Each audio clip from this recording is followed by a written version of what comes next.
Listen closely, because I will not repeat this twice. There is a silence buried in the soil of Virginia, a silence carved not by time, but by blood.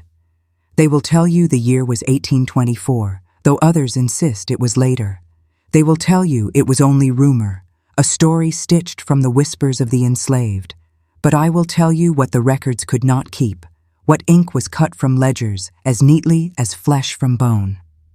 One evening, in a house of tobacco wealth, a man sat down to dine with his peers, yet the tongue that had commanded men, women, and children alike, the tongue that had delivered cruelty like scripture, did not finish that meal inside his mouth. It lay before him, steaming still, placed silently upon the silver plate where his roast should have been. Do you feel that cold prick at the back of your neck? That is not imagination. That is history reaching for you. Because this is no parable, no moral tale meant to soothe. This is the forbidden ledger of Sarah, the woman enslaved, unnamed in census, but unforgettable in shadow. She did not scream, she did not rant, she did not pray. She simply cut and carried and placed. The act was sharper than the knife itself, for it was done in absolute quiet. And what followed was not justice. It was erasure. Every page torn, every witness sworn to forget, until only the silence remained. But silence, my friend, is a treacherous vessel. It carries everything the world thinks it has buried. Listen long enough, and you will hear the echoes that men with power feared above all, the sound of obedience shattering, of a woman refusing to die within her own skin. This is not a story of revenge, it is a curse, one that still stalks the descendants of that estate, though they do not speak of it. You were never meant to hear this. You were never meant to see the knife glint in the corner of history. Yet now you do, and once you've seen it, there is no going back. The house itself still stands, though its bricks are older than memory, and its timbers creak as though each beam remembers what it was forced to witness. They say the land has been sold and sold again, passed from hand to trembling hand, but the soil never lets go of the blood poured into it. Walk its halls at night, and you may hear the shuffle of chains that are no longer there, or the faint rustle of skirts moving steadily toward a dining room that should have been nothing more than a place of laughter and wine. Sarah was not the only one enslaved within those walls. There were dozens. Some children, some mothers torn from them, some men broken beyond repair. But Sarah was different. She watched, she memorized, she carried the weight of silence like a blade tucked beneath the tongue. The master, let us not call him by name, for names die when their cruelty exceeds their worth, believed himself untouchable. He dined every night at a long oak table, and he believed every eye lowered before him was proof of his own divinity. He did not know that Sarah's lowered gaze was nothing but strategy, that her silence was not obedience, but preparation. On the night of the feast, the house glittered with guests. Candles dripped wax like pale blood down their stems. Silver shone. The smell of roasted meats filled the air.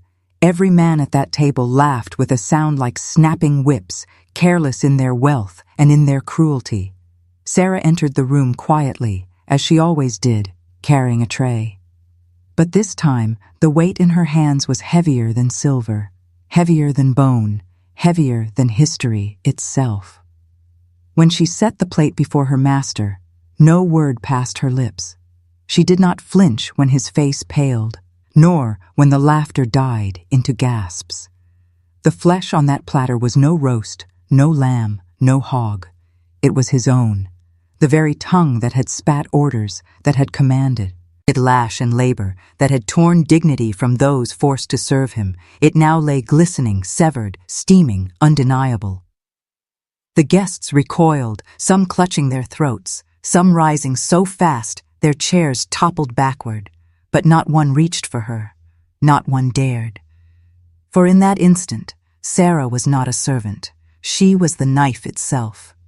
The silence she had carried for years became a roar in the marrow of every man who saw her act. The records will never tell you this, but the shadows do.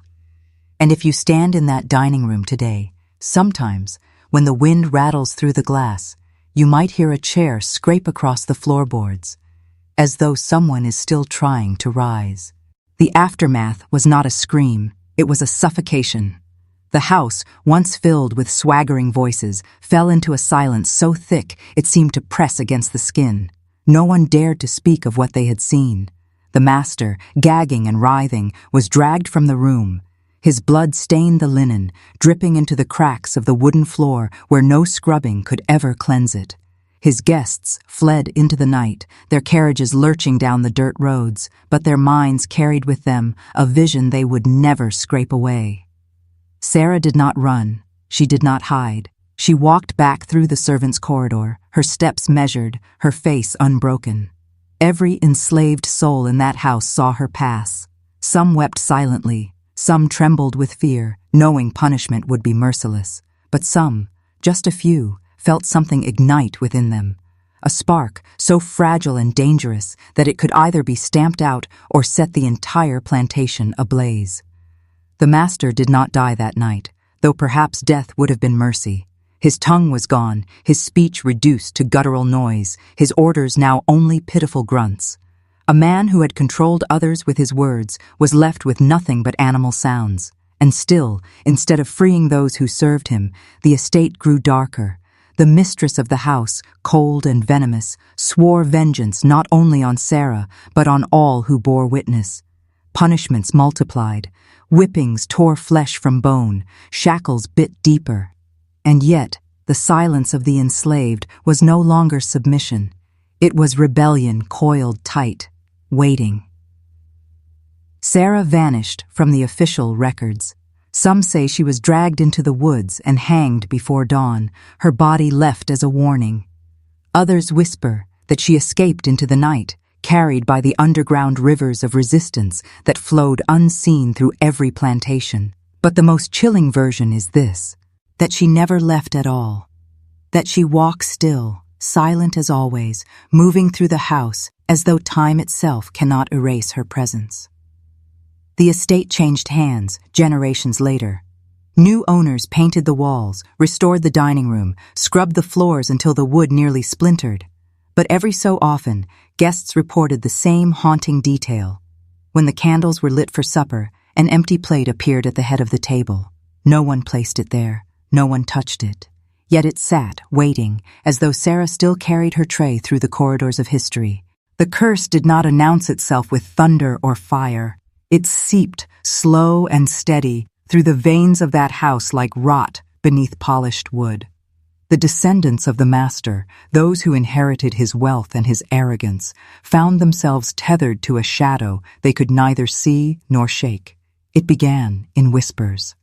Guests spoke of hearing a low hum at night, like a woman's voice singing a lullaby no mother would ever choose for her child. The melody carried through the walls, through the floorboards, through the marrow of those unlucky enough to hear it. Then came the mirrors. No matter how fine, no matter how new, their glass warped when brought into that house. Guests claimed they saw not their own reflections, but fleeting images of chains, of bare feet dragging across dirt, of eyes burning with quiet fire.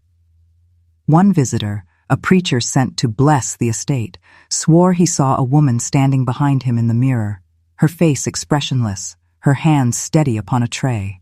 He left before dawn and never returned. The master's bloodline grew thin. Children died before they could walk, their lungs refusing air. Sons inherited land but not fortune, their ventures collapsing under ruinous luck.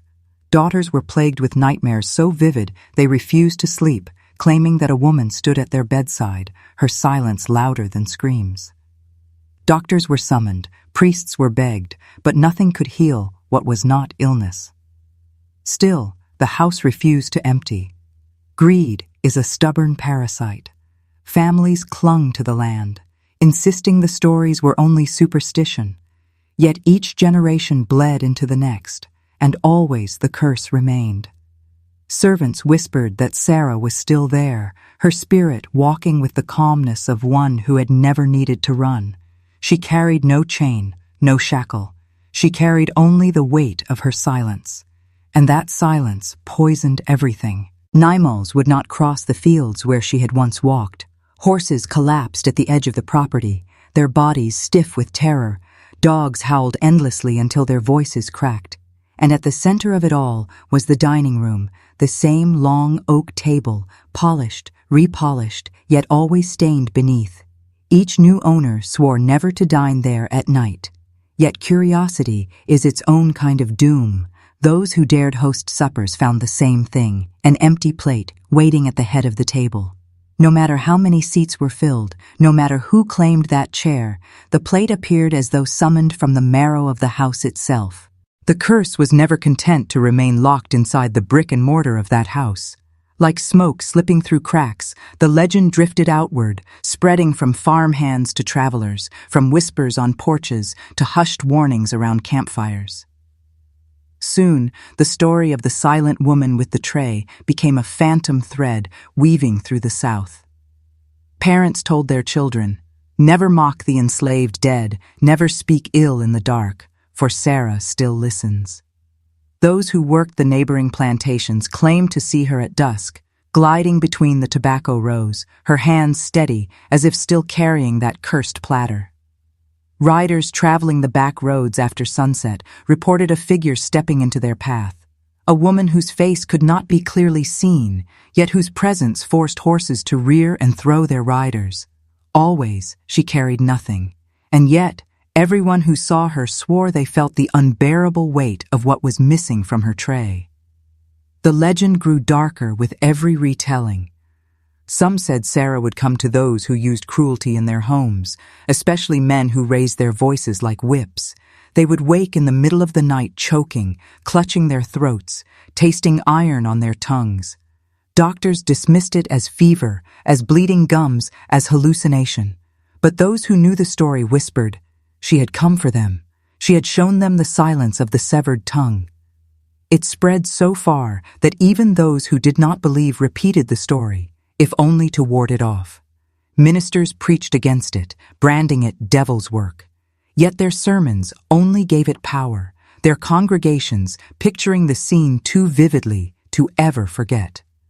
By the 1860s, when the South was drowning in war, soldiers returning home swore they saw her along the battlefield roads, drifting between the wounded and the dead. Always silent, always steady. A curse that belonged not just to one house anymore, but to every piece of soil watered with the blood of bondage. And the strangest thing, the records never name her. No census, no slave ledger, no birth or death notice carries Sarah. Perhaps that was not her true name at all. Perhaps the silence itself named her. Yet across counties, across decades, across the trembling mouths of storytellers who swore they saw her, everyone called her the same thing, Sarah, the woman who served silence. By the 20th century, the old house had fallen into disrepair. Its windows sagged, its shutters clung by rusted hinges, and vines strangled the walls like veins wrapping a corpse. Developers wanted the land, but none kept it long. Each deal collapsed. Each signature seemed to falter before ink dried, so the house remained, abandoned yet never empty. It drew a different kind of visitor now. Historians with notebooks, skeptics with cameras, thrill-seekers with flashlights. They came hunting for truth, for proof, for a story they could package neatly and explain away. But the curse was patient, and it knew how to reveal itself only to those who doubted most. In 1967, a small group of university students broke in one October night, armed with tape recorders and bravado. They laughed as they lit candles in the dining room, daring one another to sit at the head of the table. One girl, skeptical to the bone, took the chair and mocked the tale, saying aloud that Sarah was nothing more than a fairy tale for frightened slaves. Her friends laughed with her, until the tape recorder picked up something none of them heard at the time. A low hum, steady and soft, threading through the static. When they played it back the next day, their laughter froze in their throats. Beneath their voices was the sound of a woman's footsteps approaching, and a single scrape of porcelain against wood. The stories multiplied after that. Paranormal investigators set up equipment only to find their batteries drained within minutes. Cameras refused to capture the dining room, the film developing as blank white squares. Locals claimed that truckers who stopped near the property often refused to drive past after dark. Some said they'd seen her on the roadside, head slightly bowed, hands poised as if still balancing an invisible tray. And then there were the tongues. This detail is whispered even though rarely in public. People who visited the estate reported waking at night with swelling in their mouths, their tongues so heavy it felt like choking. A few bled from the sides, as though bitten. Doctors explained it away as allergies, as stress, as ulcers. But the victims themselves swore that in their dreams they had seen her, silent, watching, her lips unmoving, but her eyes speaking the same warning, "You were never meant to dine here." The curse had outlived the master, outlived the estate, outlived history itself, and yet it remained as sharp as the blade she once held, waiting for the next fool to dismiss it. Now we arrive at the present, where history and myth have braided themselves so tightly that no hand can untangle them. The house still stands, though it should not. Developers bulldoze land all around it, yet the estate resists, as if the soil itself refuses to be disturbed. Those who live nearby swear that no grass grows on the path leading to the dining room door, no matter how often it is seeded. It is a barren strip, like a scar across the earth. Modern ghost hunters treat the house like spectacle. They enter with thermal cameras and smug smiles, chasing content for their audiences. Yet watch their footage closely, and you'll see something their laughter cannot cover. The subtle way their eyes dart to the corners, the way their hands tremble when they grip their flashlights too tightly. Some leave without filming a single second, their excuses fumbling, their faces pale. One team in 2009 captured an audio clip so chilling it was never released publicly. Only a fragment of its transcript leaked. Plate, scrape, silence. But the curse does not wait only within the house anymore. It has spread like roots beneath the skin of the South, entwined with the memory of slavery itself. Descendants of those who once dined at the table report dreams so vivid they wake choking, their tongues heavy, their throats raw. Families whisper that shame itself follows their bloodline, that Sarah's silence is the inheritance they cannot escape. And yet, there is another side to the legend. Among the descendants of the enslaved, Sarah is not a curse. She is a sentinel. They say she walks with them, a guardian who reminds the living that silence can cut sharper than screams, that history cannot be erased no matter how many ledgers are burned, no matter how many names are stricken from records. They do not fear her, they honor her. For in a world that tried to erase her existence, her silence outlived them all. So if you ever find yourself in Virginia, driving a back road at night, and you see a woman standing by the roadside, her figure still, her face indistinct, do not stop. Do not stare. Keep your tongue still. Keep your mouth closed. Keep moving.